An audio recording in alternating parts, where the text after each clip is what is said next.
बिस्मिल्लाहिर्रहमानिर्रहीम। अस्सलाम वालेकुम व्यूअर्स। टंग टाई, ये जो आप देख रहे हैं ये टंग यानी ज़बान जो कि नीचे से आप समझें कि बंधी हुई है या गोश्त का वो हिस्सा जिसने ज़बान को पकड़ा हुआ है, ज़बान बाहर नहीं आ पा रही है। ये जो है क्या है, इसे बहुत सी ज़बान में ततवा भी कहा जाता है। ततवा मतलब ज़बान का नीचे वाले हिस्से से जकड़ा रहना, ऐसी गोश्त की झिल्ली जिसने ज़बान के तालू को इस तरह से पकड़ा हुआ है कि ज़बान को बाहर नहीं निकाला जा सकता है, ना ही पूरी ज़ुबान बाहर आ सकती है और ऊपर तालू यानी ऊपर वाला जो दांत है उसके कोने पर भी नहीं लग सकती है। इसे कहा जाता है टंग टाई। ये अक्सर नौज़ायदा बच्चों में भी होती है। जब बच्चे पैदा होते हैं तो उसकी एक वजह है, कुछ वजूहात की बिना पर ये टंग टाई होता है जिसे ततवा भी कहते हैं। उस वक्त ये है कि बहुत से लोग अगर इसकी बर वक्त सर्जरी करा देते हैं तो ये उसी वक्त 1 से 2 दिन में ठीक होकर बिल्कुल ख़त्म हो जाती है। बात यह है कि बहुत से वो लोग जो ततवा, टंग टाई या ज़बान का इस तरह निचले हिस्से से चिपके रहने की होम रेमेडी, कोई घरेलू इलाज, कोई टोटका, कोई ऐसी दवा जो वो घर पर कर सकें और इनकी ये जो टंग टाई है, ये ततवा है, ये जो ज़बान का हिस्सा निचले की तरफ चिपका हुआ है, ये ठीक हो जाए। तो हर चीज़ की होम रेमेडी नहीं होती है, हर चीज़ का घरेलू टोटका नहीं होता है। कुछ जो चीज़ें होती हैं उनका सिर्फ डॉक्टरी इलाज ही लाजमी होता है। उसे आप किसी भी घरेलू तरीके से, किसी टोटके से, किसी होम रेमेडी से, किसी नुस्खे से बिल्कुल ठीक नहीं कर सकते हैं।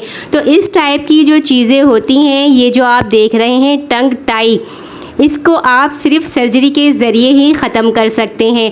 तो मेरा वीडियो बनाने का मतलब सिर्फ ये था कि अगर आपके घर में, फैमिली में किसी को भी इस तरह टंग टाई है तो उसकी कोई होम रेमेडी ढूंढने की हरगिज़ कोशिश ना की जाए, बल्कि डॉक्टर के पास जाया जाए। इसका वाहिद हल एक छोटी सी सर्जरी है जो अगर छोटा बच्चा है तो 1 से 2 दिन में ठीक हो जाएगी, लेकिन ये अक्सर थोड़ा बड़ा होने पर, नौजवानी में भी कभी कभार हो जाता है।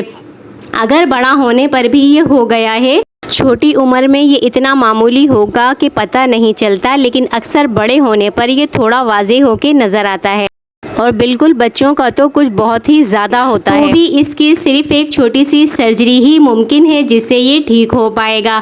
इसके अलावा किसी घरेलू उपाय से, किसी टोटके से इसका जो फ़िलहाल ख़ात्मा है वो मुमकिन नहीं है। तो कुछ बीमारियां ऐसी होती हैं जो सारी ज़िंदगी साथ चलती हैं। वैसे तो वो जानलेवा नहीं होती हैं, लेकिन उनके लिए हम घरेलू रेमेडीज़ कर सकते हैं, क्योंकि हमें पता है ये जानलेवा नहीं है, लेकिन ये सारी ज़िंदगी हमारे साथ चलेंगी।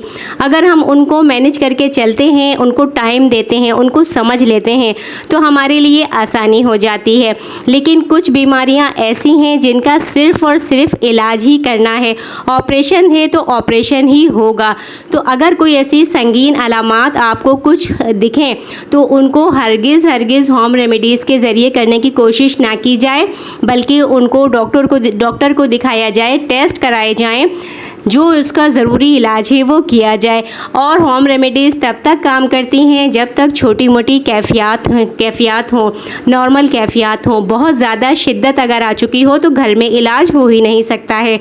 उम्मीद है आपको ये बात समझ आ गई होगी। तो अगली वीडियो तक के लिए हमें इजाज़त दीजिए। अल्लाह हाफ़िज़।